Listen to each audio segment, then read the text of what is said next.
What's up, guys? Plastic Beach X3 here. I went to locals this weekend and got first place at Hometown Comics in Greenfield. I got first place with Altergeist Amazement. It was something new I wanted to try out. I've been playing Altergeist for a long time. I felt comfortable with the deck, so that's what I took.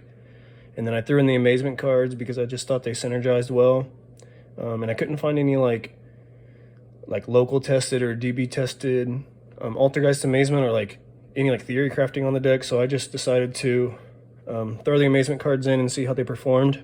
And I think they honestly overperformed. What this deck needs is just a big monster to interrupt your opponent, and that's exactly what Arclinos does. He's a 2600 monster that can just book a moon on your opponent's turn whenever they summon a monster. So yeah, I'll get more into that whenever I get through the deck profile, but for matchups, it was a 4-0 local. For matchups, first round was, I'll get back to it, but second round was Hero. And I won 2-1 against him. And then round 3 was against Zombie Eldlick, and I won 2-0. Second game went into time, and I just poked with Meloseek. And that ended it. And then round one I played against a Danger Grinmaju, and I just 2-0'd him. It was a pretty quick 2-0, probably the fastest game I've ever played with this deck, because I just ashed his trade in and he was done. In his desires. And then the finals for the 4th round, I played against Sky Striker, against a pretty good player on there. So yeah, again, I went to Hometown Comics in Greenfield, so if you're in the area, Greenfield, Indiana. If you're in the area, come on out. On Sundays at 12 is when they have their locals. And let's get into the deck profile. So this is the deck I went 4-0 with today. I try to keep it as standard as possible because in the ratios as standard as possible because I was throwing in a new engine and didn't know exactly how it was going to work out. So I want to keep it as consistent as possible, so I played 3 Meloseek, best card in the deck by far. 3 Marionetter. Marionetters are just underrated, honestly, because a lot of people will cut this card down to 2 because it's a normal summon, but as a follow-up on turn 3, Marionetter's broken because you can just always lets you have access to your best card, which is Meloseek, with its tribute effect. 3 Multi-Faker broken. 2 Silk. 1 Kunk. Silk is just too good not to play it 2 this format. Some people play 1, but in my opinion, playing 2 is perfect. For the rest of the Altergeist package, 3 Spoofing, 2 Protocol, and 1 Manifestation, so pretty standard, slim, standard Altergeist package that you'll see everywhere in every Altergeist deck profile. And now for the Amazement package, I only played 3 Arclinos and 3 Horror House. So I didn't play Time Ticket. I don't really think Time Ticket is necessary in this deck. With other Amazement decks like Amazement Musketeer, it makes a lot more sense because in Amazement Musketeer you can summon Caspar, Time Ticket in the same column, add a trap, add Arclinos, and have a trap ready to summon off Arclinos. But in this deck, you're really just trying to summon Arclinos either off yours, your bunch of traps that you play, or your opponent's traps. And people just don't play around this card for some reason. They might just not know what it does, but essentially what this card does, it can summon itself just like Multi-Faker on the resolution of a trap. So while it's on the field, anytime your opponent summons, or the first time your opponent summons, normal summons or special summons, you can activate his effect to equip it with a Amazement trap from your deck. So I equip it with Horror House, and Horror House lets you book a moon, their monster, essentially, if it's equipped to their monster. So you would Horror House their monster, book it, and then Horror House will fall off and go to the graveyard because it's booked, and then Arclinos will have a trap in grave he can banish from grave to pop up any card. So it's a really good going second package, which is what this deck needs. It's terrible going second. So it really needs a going second package, so this just clears up boards. If you open it with Imperm, it's broken. So you're essentially playing 6 Multi-Fakers. If you open Imperm going second, either Arclenos or Multifigure, you have kind of a broken combo.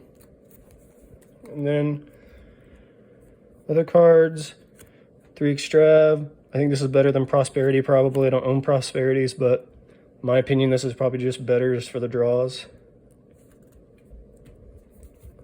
And then hand traps, 3 Ash, 3 Imperm. Imperm is broken in this deck because now you have essentially 6 multi-fakers.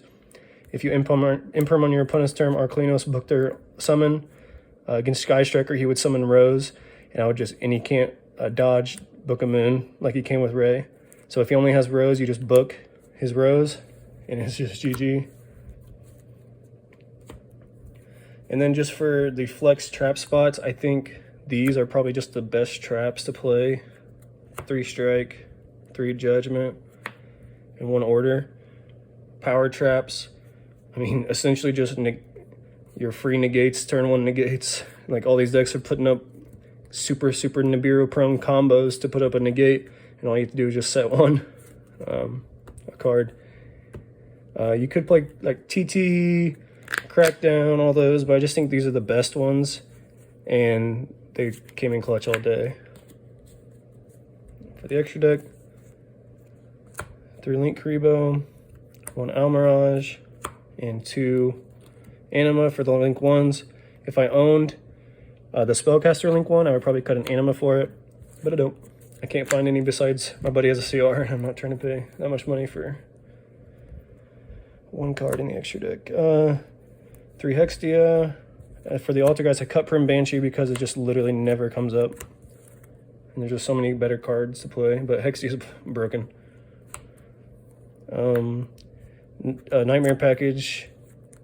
These could be anything, honestly. And then I played a Selene. Selene just, again, busted in this deck because everything's a spellcaster. You use Hextia and a whatever to make this. You can summon back a Meluseek, make a Link Karibo, and then make either Crusadia Avermax or Ningirsu, which are both Dragoon outs, which this deck really struggles against Dragoon. So I wanted, this is like essentially my out Dragoon package right here in the extra deck. So if I banish something off Extravagance, I'll at least have a Ningirsu to at least have one of the cards to out Dragoon if it comes up. And then for the side deck, 3 Nib, never sided these in today, never needed them. 3 Kaijus, traded my Game of Seal, so I would be playing Game of Seal over Radiant. But these were just for essentially Dragoon and Striker. I never came up against Striker, so couldn't tell you how good it was. 3 DDG, cards broken. 3 Evenly, cards broken. And then just like I expected this, since it's a locals, I expected it to be a lot really spell and trap heavy with like kind of stun decks or just not as meta decks. That's kind of why I played that was kind of a rationale behind the Amazement package, was because Arclenos can just pop everything. And a lot of decks just can't play against a Book of Moon turn 1. So Arclenos can clean up stuff. So in lieu of that, 1 Duster, 1 Metaverse, 1 Secret Village. I would probably, in hindsight, cut these for just 2 more Secret Village if I had 2 more Secret Village supers. But this is what I played. So that was the deck. Comment down below if you guys have anything to ask about the deck or interactions you want to hear about. I was actually really proud of the deck. I thought it overperformed today. And a card you could play that I just didn't know existed was a Maze Attraction Viking Vortex. It's essentially the same thing as, use it the same way as you do Horror House, but this one, instead of booking a monster, if the monster that's equipped to activates effect, you can bounce the monster. So this still goes to graveyard for your Arclenos pop because it bounces. Something to consider. I might throw it in at 1 if I ever play this deck again. And then, as I end all my videos, I'm going to show you a couple cool cards out of my collection. First up, I have an Ulti, First Ed, Neospatian Dark Panther. Sorry, you can see the fan in the background. It's a little beat up, so I got it for a good price, but it's still pretty sick. First Ed, Dark Panther. For next, I have an Ulti Invocation, showing this off before I sell it to my buddy whenever I go home. So yeah, I picked this up a couple weeks ago, Ulti Invocation. And then some cards I picked up for cheap a long time ago. 3 DT Super Card Troopers. These are quite a bit of money right now for some reason, just because I guess every old card's money right now. But I thought these looked sick. You can not even see, you can't even see the shadow foil in it. But I promise it's there.